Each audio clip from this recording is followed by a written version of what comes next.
Hi guys, so today we will discuss about the toilet rule of subject-verb agreement.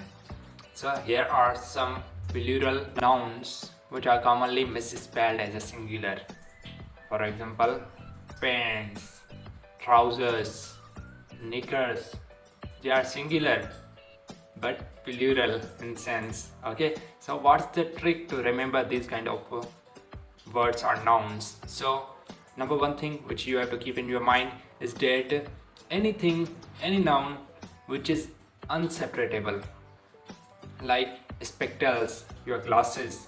So it's a one glass but have two parts, they are unseparable. So I give you a list of all those nouns which are plural and carry plural verb.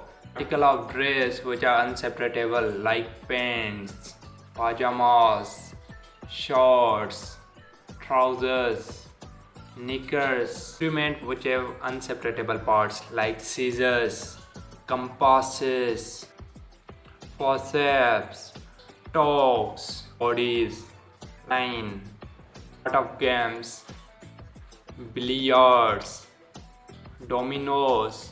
Okay, I give you a list of those nouns in the next video. Till the time, take care, bye.